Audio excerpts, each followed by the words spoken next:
வெற்றி பெற்றாரு, ஆனா ஆட்சி அமைக்க முடியாம இடையூறுகள் செய்யறாங்கன்றாங்க. அரசியலமைப்பு சட்டம் என்ன சொல்கிறதோ அப்படிதான் நடக்குதா? பதவி பிரமாணம் செஞ்சு வச்சுட்டு அப்புறம் ஃப்ளோர்ல நிரூபிக்க சொல்லல. சட்டப்பேரவையில புதுசா ஒரு சட்டத்தை ஏத்துங்க. இல்ல சார், 2018 அரசு கர்நாடக தேர்தல்ல களத்துல அங்க எடியூரப்பா தனி பெரும்பான்மை அடைஞ்சாரு. ஆனா பெரும்பான்மை வரல, தனி பெரும் கட்சியா தான் வந்தார், பெரும்பான்மை வரல. அவரை கூப்பிட்டு முதல்வர் ஆக்குனீங்கன்னு 107 பேர் வச்சிருக்காங்க. நாங்க அசம்பிளில இதை நாங்க ப்ரூவ் பண்றோம்னு சொல்லிட வேண்டியதானே. ஏன் இவர் போய் இன்னொரு 5 எக்ஸ்ட்ரா சேர்த்து கூட்டணி காங்கிரஸ் சேர்த்துனதான் பிரச்சனை. அப்ப ஆறு எங்க வருவாங்க சார்? அப்ப அதையும் நீங்க அந்த 5 அங்கேயே சொல்லிருக்க வேண்டியதானே. அது இல்ல, அதுதான் நான் சொல்றேன். அதாவது முதலமைச்சர் ஆயிட்டு கூட காங்கிரஸோட கூட்டணி போயிருந்தா பிரச்சனை இல்லை. இதை பாஜக காரணம் அப்படின்னு சொல்றவங்க இடைத்தரகர்கள் தான். கஸ்தூரி தவறா சொல்லிருக்காங்க. உங்க கட்சியில தான் இருக்காங்க, அது தப்புன்றாங்கல்ல. ஆளுநருக்கு தவறுன்ற பாஜக கெட்ட பேர் தவறு. ஆளுநருக்கு தெரியாதா கஸ்தூரிக்கு தெரிஞ்ச போது, நாராயணன் தெரிஞ்ச போது இல்லையே. ஆளுநர் நினைச்ச பதவி பிரமாணம் செஞ்சு வச்சுட்டு இப்படி செய்ய சொல்றது அதிகாரம் இருக்குல்ல.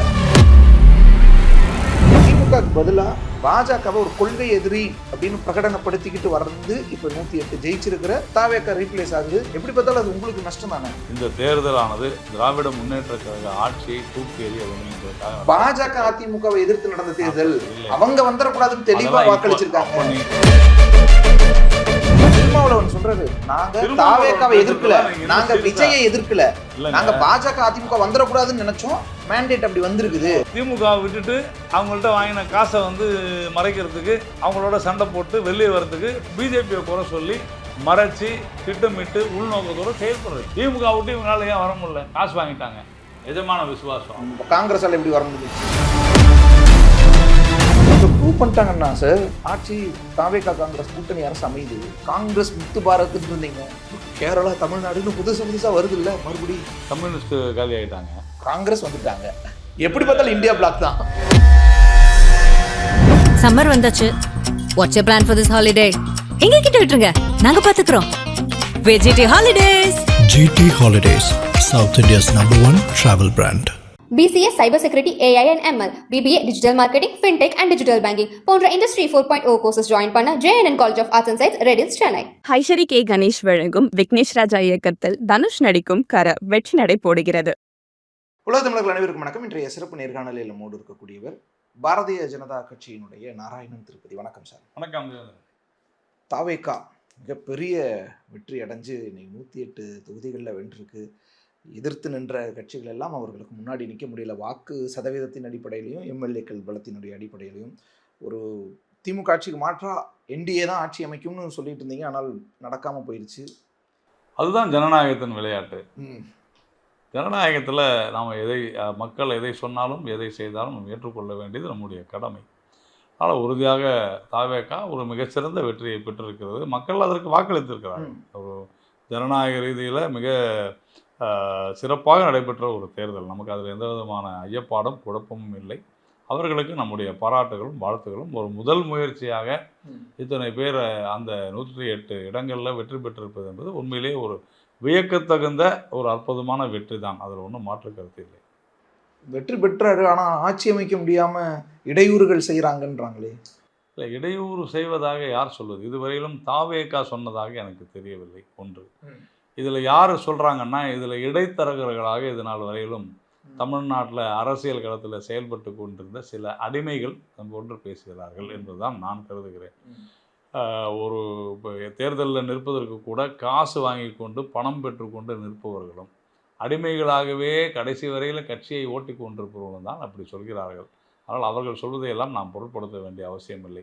அரசியலமைப்பு சட்டம் என்ன சொல்கிறதோ அப்படித்தான் இந்த நம்முடைய இயந்திரம், அரசு இயந்திரம் உட்பட எல்லாமே அப்படிதான் நடக்குதா? கண்டிப்பா அப்படிதான். இவங்க லெட்டர் கொடுக்குறாங்க ஆட்சி அமைக்க உரிமை கோரி, ஆளுநர் திருப்பி வேற ஒரு லெட்டர் கொண்டு வர சொல்றாரு. என்ன லெட்டர் கொடுத்தாங்க? ஆட்சி அமைக்க உரிமை கோரி. என்ன அதுல என்ன சொல்லியிருந்தாங்க? ஃபர்ஸ்ட் வாக்கு சதவீதம் எவ்வளோன்னு சொல்லி கொடுத்தாங்க. அது மாற்றி திருப்பி 108 எம்எல்ஏக்கள், 113 அப்புறமா அப்போ 113 தான் இருக்குதுன்னு அவங்களே ஒப்புக்கிறாங்கல்ல. ஒரு சிங்கிள் லார்ஜஸ்ட் பார்ட்டி அழைக்க வேண்டியது தவறு இல்லை. ஒரு ஆளுநர் அது செய்யலாம். அதாவது ஆளுநருக்கு 3 விதமான வாய்ப்புகள் இருக்குது. ஒன்று, தேர்தலுக்கு முந்தைய கூட்டணி எல்லோருமா சேர்ந்து வெற்றி பெற்றனா அந்த கூட்டணியை அழைத்து அதை யார் தலைமை தாங்களோ அவர்களை அழைத்து கொடுக்குறாங்க. இரண்டாவது, யாருக்குமே அறுதி பெரும்பான்மை இல்லாத ஒரு காலகட்டத்தில் தனி பெரும்பான்மை, அதாவது தனியாக அதிக அளவு இடங்களை பெற்றவர்களே அவர்களுக்கு தனிப்பெரும்பான்மை கிடைக்கிற அளவிற்கு யாராவது கட்சியோ அல்லது சுயேட்சை எம்எல்ஏக்களோ ஆதரவு தெரிவிக்கிறார் என்று அவர்கள் கூற வேண்டும். அதற்கு உண்டான ஆதாரத்தை இணைத்து சொன்னால்தான் ஆம் இவர்களுக்கு ஆட்சி அமைக்கக்கூடிய அந்த உரிமை இருக்கிறது, இவர்களுடைய ஆட்சி நிலைத்து நிற்கும் என்று ஆளுநர் தன்னுடைய அவருடைய திருப்தியை அதை உணர்ந்து அவர் செயல்படுவார். அதன் பிறகு ஃப்ளோர் ஆஃப் தி அசெம்பிளியில் அவங்களுடைய பெரும்பான்மையை நீங்கள் நிரூபியுங்கள் என்று சொல்லுவார். இதுதான் சிஸ்டம். அந்த சிஸ்டம் படி பார்த்தவர்களானால் தாவேகா எங்களுக்கு 113 அந்த ஒரு விஜய் அவர் 2 இடங்களில் வெற்றி பெற்றிருக்கிறார். அப்படிங்கிற போது 112 பேர் தான் அவருக்கு ஆதரவாக கொடுத்திருக்கிறார்கள் என்று ஆளுநர்கிட்ட இருக்கும் பொழுது ஆளுநர் இன்னும் நீங்கள் 6 இடங்களோ அல்லது ஏன் அப்படி சொல்லணும்? நீங்க பதவி பிரமாணம் செஞ்சு வச்சுட்டு உங்களுக்கு இது அப்புறம் ஃப்ளோர்ல நிரூபிக்க சொல்லல. சட்டப்பேரவையில வந்து புதுசா ஒரு சட்டத்தை ஏத்துங்க. நான் என்ன இல்ல சார், நான் இந்திய அரசியலமைப்பு சட்டத்தின் அடிப்படையில் நான் பேசுகிறேன். 2018 அரசு கர்நாடக தேர்தல்ல களத்துல அங்க வந்து எடியூரப்பா தனி பெரும்பான்மை அடைஞ்சாரு. ஆனா பெரும்பான்மை வரல, தனி பெருங்கட்சியா தான் வந்தார், பெரும்பான்மை வரல. அவரை கூப்பிட்டு முதல்வர் ஆக்குனீங்கல்ல, அதுக்கப்புறம் டைம் கொடுத்தீங்கல்ல. ஒவ்வொரு இடங்கள்ல பல்வேறு விதமாக செய்திருக்கிறார்கள் என்பதில் மாற்றுக்கிறதுல பல இடங்கள்ல பல கோர்ட்டு பகுதியில் இருக்கிறதுட்ட 75-78 வருடங்களாகவே இப்படி வந்து பல சமயங்கள் நடந்தது. அவங்க தேவைக்கு அவங்களுடைய அபிலாஷைகளுக்கு நடந்துக்கிறாங்க. இல்லை நீங்கள் வந்து டோன்ட் மிஸ்இன்டர்பிரேட்லாம், நோபடி கேன் மிஸ்இன்டர்பிரேட்லாம். ஆனால் 164 கீழே இந்திய அரசியலமைப்பு சட்ட விதி 164 கீழே ஆளுநர் தன்னுடைய திருப்தியை he has to get satisfied that this government will long last, this government will pass the mandate அப்படின்னு சொல்லி அவங்க முடிவு பண்ணுறாங்க.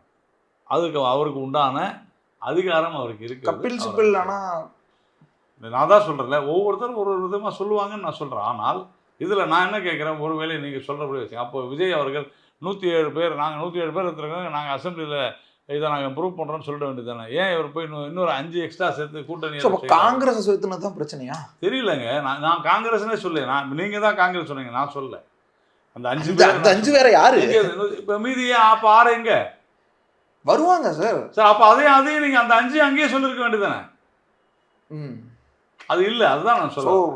அதாவது முதலமைச்சர் ஆகிட்டு கூட காங்கிரஸோட கூட்டணி போயிருந்தா பிரச்சனை இல்லை. அதெல்லாம் நீங்கள் புதுசாக ஒரு சட்டம், நீங்கள் இந்தியாவுக்குன்னு தனியாக நீங்கள் ஒரு சட்டம் கொண்டு வந்தால் நான் ஒன்றும் செய்ய முடியாது. தேவேந்திரனுக்கு உங்களுக்கு விருப்பப்படியெல்லாம் நம்ம செய்ய முடியும். ஏன் விருப்பம் இல்லை சார்? மக்களோட நிறைய பத்திரிகையாளர்கள் என்ன எழுதுறாங்கன்னா மேண்டேட்டுக்கு எதிராக போகக்கூடாதுன்றாங்க. பத்திரிகையாளர் பல விஷயங்கள் சொல்லுவாங்க, நம்ம பார்த்துட்டு தாங்க இருக்கிறோம். பெண் என்ன சொல்லுச்சு அதான் பல பத்திரிகைகள் கேட்டுட்டு இருந்தாங்க, அதெல்லாம் விட்டுருங்க. இப்போ பேசுறாங்க சார், விஜய் ஆட்சி அமைக்கணும், ஆட்சி அமைக்க வைக்கணும்னு பேசுறாங்க நிறைய பேர். நான் மட்டும் என்ன சொல்றேன், பெண்ணை எதிர்க்கிறவங்களே பேசுறாங்கல்ல. விஜய்க்கு 118 பேர் ஆதரவு இருந்தா தாராளமா அவர் அமைக்கட்டும் தான் நானும் சொல்றேன். நான் வேணான்னு சொல்றோம். யார் வேணான்னு சொன்னது? யாராவது கைப்பிடிச்சு நிறுத்தினாங்களா? கிடையாது. சட்டப்படி என்ன உண்டோ அதை செய்ய வேண்டும் என்று தான் சொல்லுகிறோம். இதில் வந்து வேண்டும் என்று நான் ஏற்கனவே சொன்னேன். இதை பாஜக காரணம் அப்படின்னு சொல்றவங்க இடைத்தரகர்கள் தான், அடிமைகள் தான். திமுகவிற்கு அடிமைகளாக இருந்த கஸ்தூரி அவங்க என்ன சொல்றாங்கன்னா தவறாக சொல்லியிருக்கிறாங்க. நான் கஸ்தூரி கிட்டே பேசினேன், அவங்களுக்கு அது தெரியல. அதனால தான் நான் கட்சியில தான் இருக்காங்க. அதனால தவறு செய்வது இயல்பு தான். நான் கூப்பிட்டு சொன்னேன், தப்புன்றாங்கல்ல. இப்படி ஆளுநர் இப்படி செய்யறது தவறுன்றாங்க. பாஜக கெட்ட பேர் ஏற்படுத்துது. தவறுங்க, அவங்க வந்து பிஜேபி தான் செய்யுதுன்னு சொல்ல, இது பாஜக கெட்ட பேர் ஏற்படுத்துதுன்றாங்க. நான் அதை தவறுன்னு நான் சொல்லியிருக்கிறேன். நம்ம அரசியலமைப்பு சட்டப்படி தான் போக முடியும். ஆளுநருக்கு தெரியாதா கஸ்தூரிக்கு தெரிஞ்சிரு போது, நாராயணன் தெரிஞ்சிரு போது இல்லையே. ஆளுநர் நினைச்ச பதவி பிரமாணம் செஞ்சு வச்சுட்டு இப்படி செய்ய சொல்றது அதிகாரம் இருக்குல்ல, அவருக்கு அதிகாரம். நான் இல்லைன்னு சொல்றேன், நீங்க அதுதான் இன்னும் புரிஞ்சுக்கல. நீங்க அது வந்து தேவேந்திரன் புதுசா ஒரு சட்டம் நீங்க கொண்டு வந்தீங்கன்னா நான் ஒன்றும் செய்ய முடியாது. கொடுத்த கான்வாயும் திருப்பி வாங்கிக்கிறாங்க. எனக்கு அதெல்லாம் தெரியாது சார். நீங்க யார் அதை செய்தார்களோ அவர்களை தான் கேட்க வேண்டும். கான்வாய் ஆளுநர் கொடுத்துருக்க மாட்டாரு. ஆளுநர் என்ன கேட்காம எப்படி கொடுத்தீங்க, இல்லை எதான் அடிப்படையில் கொடுத்தீங்கன்னு கேட்கறாரு. நீங்க வந்து ஏசி ரூம்ல உட்காந்து எழுதுற விஷயம், நமக்கு அதுக்கு சம்மந்தம் இல்லை. அதை யார் என்னன்னு பாருங்க. ஆளுநர் இப்படி சொன்னாரு, இப்படி பெஞ்சாரு அப்படின்னு அவங்க ஆளுநர் ரூமுக்குள்ளே உட்காந்துட்டு ஏதோ எழுதுற மாதிரி எல்லாரும் எழுதுறாங்க. எனக்கு இதெல்லாம் தெரியாது. இது வந்து யார் இதை செய்ததோ அவர்களிடத்தில் கேட்பது வேண்டியது எனக்கு அது மாதிரி இருக்கும். பாஜகவுக்கு ஒரு 4-5 எம்எல்ஏ இந்த நேரத்தில் இருந்திருக்கலாம்னு இப்போ 4-5 இல்லை 40-50 கூட இருந்திருக்கணும். போட்டியிட்டதே அவ்வளோ இல்லை சார். சொல்கிறேங்க, இருந்திருக்கணும்னு ஆசை தான். ஆனால் இல்லையே, நீங்கள் இன்றைக்கி வந்து வெற்றி தோல்வி என்பது அரசியலில் சகஜம்தான். ஜனநாயகத்தில் அது நம்முடைய முதலமைச்சரே தோற்று இருக்கிறார் போது இதை விட வேற என்ன இருக்கு நமக்கு? அதனால் வெற்றி தோல்வி என்பது சகஜம்தான். அதை நான் வந்து உண்மையிலே அதை நாம் வந்து ஆத்ம பரிசோதனை செய்து எப்படி நாம் வந்து இதை இந்த கணிக்க தவறினோம் அப்படின்றத நம்ம உண்மையிலேயே கணிக்க தவறி இருக்கணும். நான் மட்டும் இல்லை, எல்லாருமே இன்க்ளூடிங் தேவேந்திரன் உட்பட எல்லாருமே. ஏன்னா தேவேந்திரனுடைய ட்வீட் எல்லாம் பார்த்தோம்னா 202 210 இல்ல போட்டீங்க. லாஜிக், அந்த லாஜிக் நீங்களும் ஒத்துக்கிட்டீங்க. நான் சொல்றது புரிஞ்சுங்க. விஜய் நான் சொல்றேன் வரும்போது பாஜக அதிமுக கூட்டணியை பாதிச்சிருவார். அதை புரிஞ்சுங்க. நான் போன்லயே கூட உங்கள்ட்ட எஸ் அதனாலதான் சொல்றேன். எல்லாரும் யாருமே கணிக்கலன்றதுதான் உண்மை. S okay. அதனால இது பண்ணல. அப்போ அடுத்ததுக்கு பாடம் கத்துக்கணும். Let us learn from the mistakes. இவ்வளவுதான் விஷயம். இதுக்கு மேல அதை பத்தி பேசுறது ஒண்ணும் இல்லை. அவங்க ஜெயிச்சிட்டாங்க. நாம தான் பாராட்டுகள் வாழ்த்துக்கள் எல்லாமே சொல்லிட்டோமே. ஆனால் அரசியலமைப்பு சட்டப்படி தான் சில விஷயங்கள் நடக்கும். இது தாவேகாவினரை தாவேகாக்கு வாக்களிச்சவங்களை கோவப்படுத்தாதா விஜய்? இல்லைங்க, அரசியல் அமைப்பு புரிந்தவர்கள் அந்த மாதிரி செய்ய. நான் தான் சொல்றேன், விஜய் இது வரைக்கும் எதனா பேசியிருக்காரு அதை பத்தி? பேசல. அதுதான் விஷயமே. அப்போ மெச்சூர்டா அது இந்த பக்கம் என்ன சொல்றாங்கன்னா, ஏற்கனவே படத்துக்கு பாஜக தடை போட்டப்ப பாஜக அமைப்புகள் தானே அது, ஐ மீன் மத்திய அமைப்புகள் தானே, மத்திய அமைப்புகள் தானே. தப்பா சொல்றீங்க நீங்க. அது எப்படி நீங்க அந்த மாதிரி சொல்றீங்க? நானும் வந்து சிபிஎஃப்சில இருந்தவன் தான். தன்னாட்சி அமைப்புன்னு தான் சொல்லுவோம் சார். நான் 4 வருடங்கள் இருந்திருக்கிறேன். நீங்க நினைக்கிற மாதிரிலாம் கிடையாது. யாருமே இன்ஃப்ளூயன்ஸ் பண்ண முடியாது. புரிஞ்சுங்க. அவசரப்பட்டு அவங்க கோர்ட்டுக்கு போனாங்க. அதை கோர்ட்டுக்கு போனால் அப்படி போயிட்டே தான் இருக்கும். நீங்கள் என்ன இப்போ இது வந்து இன்னொரு ரிவ்யூ போட்டிருந்தாங்க, அவ்வளோதான். அந்த ரிவ்யூவில் கிளியராக இருக்கும், ஆயிருக்கலாம். அப்பையும் கூட்டணி கட்சிகள் அல்லது மற்ற கட்சிகள்லாம் விமர்சித்தாங்க. இவங்க பேசாம தான் இருந்தாங்க. இப்பவும் பேசாம தான் இருக்க போகிறாங்க. நான் என்ன சொல்கிறேன்னா, இதை பொறுத்தவரை இன்றைய சூழ்நிலையை பொறுத்தவரையில் எந்த விதமான பிரச்சனையும் இருப்பதாக எனக்கு தெரியவில்லை. யாருக்குமே தனி மெஜாரிட்டி இல்லை என்பதை நீங்கள் ஏற்றுக்கொள்கிறீர்களா இல்லையா? என்ன சார் மேண்டேட்? அதுதான் மெஜாரிட்டி யாருக்கும் இல்லையே. பார்த்து ரிசல்ட் வந்துருச்சுல. அவ்வளோதானங்க. அப்போது ஒரு ஆட்சி நடைபெற வேண்டும் என்று சொன்னால் நம்ம அரசியலமைப்பு சட்டப்படி எவ்வளவு இடங்கள் சட்டசபையில் இருக்குதோ அந்த மாநிலத்தில் அதில் பாதிக்கு பாதி இருக்க, பாதிக்கு மேலே ஒன்று, அதான் 118 இருக்கணும் இல்லையா? 234 118 இருக்கணும். அந்த 118 எங்கேருந்து வரும் அப்படிங்கிறத நான் ஒரு ஆளுநராக உறுதி செய்ய வேண்டும் என்று அவர் நினைப்பதில் தவறு இல்லை. அதுல அவருக்கு உரிமை எல்லாத்துலயுமே இது மென்ஷன் ஆயிருக்கு. அதுதான் நான் சொன்னேன். பல கேசஸ்ல எங்கேயுமே நீங்க வந்து ஆளுநரை பார்க்க வேணும்னா அப்புறம் ஆளுநர்கிட்ட போக வேண்டிய அவசியமே இல்லையே. நீங்க போய் எதுக்கு ரைட்டு கிளைம் பண்றீங்க? எனக்கு மெஜாரிட்டி இருக்குதுங்க, நான் அதை வந்து எனக்கு ஆட்சி அமைக்கிறதுக்கு நான் உரிமை கோடுறேன். அப்படியா? உங்களுக்கு உரிமை இருக்குதா? எப்படி எங்கே ஒரு உரிமை இருக்குது? ஓ 118 பேர் இருக்காங்களா? சரிங்க, ஓகே. நீங்கள் வந்து 150 பேர் இருக்காங்களா? சரி, நீங்கள் போங்க, போயிட்டு சட்டசபையில் நிரூபிச்சிருங்க. இதுதான் ஆளுநர் சொல்லுவாங்க. இப்போ இன்னொரு பக்கம் சார், இப்போ தாவேக நிர்வாகிகள் அருண்ராஜ், சிடிஆர், நிர்மல்குமார்லாம் திமுகவினுடைய இந்த கூட்டணி கட்சிகளை எல்லாம் நோக்கி அவங்க நேரில் சந்திச்சு, சிபிஎம், சிபிஐ, ஐயுஎம்எல், விசிக்கெல்லாம் நேரில் சந்திச்சு அல்லது கடிதங்கள் ஃபோனில் பேசி, திருமாவளவன் சொல்லியிருக்காரு ஃபோன்லேயும் பேசி ஆதரவு கேட்டிருக்காங்க, விஜயே கேட்டிருக்காருன்னெலாம் சொல்கிறாங்க. ஸோ அப்போ அப்படி ஒரு டாக்ஸ் போகுது இல்லை? அது நம்ம என்ன செய்வோம்? இப்போ மறுபடியும் சொல்றேன், காங்கிரஸ் கொடுத்துட்டாங்க, காங்கிரஸ் நேரடியா போயாச்சு, முடிஞ்சிருச்சு. மற்றவங்க கொடுக்கல. அப்போ என்ன அர்த்தம்? மற்றவங்க கொடுக்கல, இல்லை ஆலோசிக்கிறோம். கொடுத்துட்டாங்களா? கொடுக்கல, இப்போ வரைக்கும் கொடுக்கல. அப்போ பரிசீலனையில இருக்குல்ல. அப்போனா பரிசீலனை இருந்தாக்க அது எல்லாமே அவங்களுக்குள்ள நடக்கிற விஷயங்களுங்க. அபிஷியலா எப்போ தெரியும்? சரி, இவ்வளவு நாள் நீங்க தேவேந்திரன் அபிஷியலா எப்போ தெரியும்? நீங்க உங்கள்கிட்ட ஓகேன்னு சொன்னதுக்கு அப்புறம், லெட்டர் கொடுத்ததுக்கு அப்புறம் தான் அதிகாரப்பூர்வமாக வரணும். அல்லது தேவேந்திரன் ஓகே. நீங்கள் நம்ம குழந்தைகளை போல நம்ம வந்து அறிவிப்போம். அரசியல்வாதிகள் சில சமயம் வந்து ஒரு முதிர்ச்சியற்ற குழந்தைகள் போல வந்து பேசுவது தவறானது. ஒரு முதிர்ச்சியோட பேசணும். ஓகே. இப்போ திமுகவோட கூட்டணி கட்சிகள் பாரதிய ஜனதா கடுமையாக எதிர்க்கக்கூடிய ஒரு அணியாக இருந்தாங்க. அதில் திமுகவுக்கு பதிலாக பாஜகவை ஒரு கொள்கை எதிரி அப்படின்னு பிரகடனப்படுத்திக்கிட்டு வந்து இப்போ 108 ஜெயிச்சிருக்கிற தாவேக ரீப்ளேஸ் ஆகுது. எப்படி பார்த்தாலும் அது உங்களுக்கு நஷ்டம் தானே? நான் என்ன சொல்கிறேன், நம்மை பொறுத்தவரையில் இந்த தேர்தலானது திராவிட முன்னேற்ற கழக ஆட்சியை தூக்கி எறிய வேண்டும் என்பதற்காக. பாஜக அதிமுகவை எதிர்த்து நடந்த தேர்தல், அவங்க வந்துடக்கூடாதுன்னு தெளிவாக வாக்களிச்சிருக்காங்க. நீங்க அது யாராவது ஒருத்தர் 2 பேர் சொல்லலாம். அப்படி பார்த்தா திமுக இல்ல சார். அப்படின்னா ஒருவேளை தாவேக பாஜக பாமக கூப்பிட்டு பரவாயில்லையே. 4 இடத்துல இருந்து ஒரு இடம் தான் வந்திருக்கோம். திமுக எவ்வளோ இடத்துல இருந்து ஆட்சியை விட்டுட்டு திமுக வந்து ரைட் சார். என்ன ஆனா இதெல்லாம் ஒரு திருமாவளவன் சொல்றாரு, நாங்க திருமாவளவன் தாவேக்காவை எதிர்க்கல, பேசுறதுலாம் நீங்க என்ன நாங்க serious-ஆ? விஜயை எதிர்க்கல, இல்லைங்க. நாங்க பாஜக அதிமுக வந்துடக்கூடாதுன்னு நினைச்சோம், மேண்டேட் அப்படி வந்திருக்குது, திருமாவளவன் என்ன சொன்னாரு? நாங்க இலக்கு வைக்கல. அப்படி பார்த்தீங்கன்னா திருமாவளவன் சொன்னது தான் உங்களுக்கு வேதவாக்கா இருந்துச்சுன்னா அவர் என்ன சொன்னாரு? என்ன சொன்னாரு? விஜய் உங்களுடைய பாஜகவினுடைய ப்ராடக்ட் சொன்னாரா இல்லையா? அப்ப பாஜக அந்த சந்தேகம் இன்னமும் இருக்குன்னு இன்னைக்கும் சொல்லியிருக்காரு. நீங்க என்ன இன்னைக்கும் சொல்லணும்? சொல்லியிருக்காரு. அப்ப உண்மையிலேயே திருமாவளவன் அவர் பேசின பேச்சு மாற மாட்டாருன்னா சொல்லணும், இது பாஜகவுடைய ஆட்சின்னு சொல்லணும். இல்ல அந்த சந்தேகம் இப்ப இருக்கிறதுனால தான் இன்னும் தாமதப்படுத்திக்கிட்டு இருக்காங்கல்ல, யோசிச்சுக்கிட்டு இருக்காங்கல்ல. நீங்க திருமாவளவன் பத்தி பேசினாலே நீங்க டென்ஷன் ஆகல. இல்ல இல்ல சார், எனக்கு நான் இல்ல, அந்த சந்தேகம் இன்னும் இருக்குன்ற அவருக்கு சொன்ன அதே வார்த்தையில இருந்தா நான் உங்களுக்கு கேட்டேன். அவர் சொன்ன வார்த்தையில இருந்தா நான் கேட்டேன். ஆமா சார். அப்போ திருமாவளவன் அதை கேளுங்க நீங்க. அவரும் வந்து நாக்பூர் ப்ராடக்ட் தான் சொன்னாங்க. அப்போ எப்பயும் சொல்லுங்க.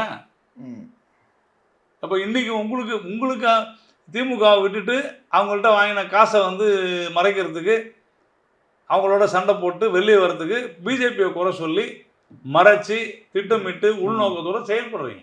திமுக விட்டு இவங்களால ஏன் வர முடியல? காசு வாங்கிட்டாங்க, எஜமான விசுவாசம். காங்கிரஸால எப்படி வர முடிஞ்சிருச்சு?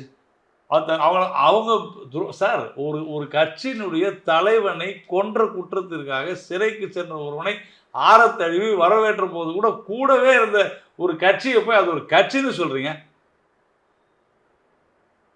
காங்கிரஸ்லாம் ஒரு கட்சி, அதுக்கெல்லாம் ஒரு மரியாதை என்ன சார்? அப்புறமா ஏங்க பேரறிவாளன் அவங்க ராஜீவ் காந்தியினுடைய கொலை குற்றவாளி இப்ப வரைக்கும் எதிர்த்துக்கிட்டு தான் இருக்காங்க.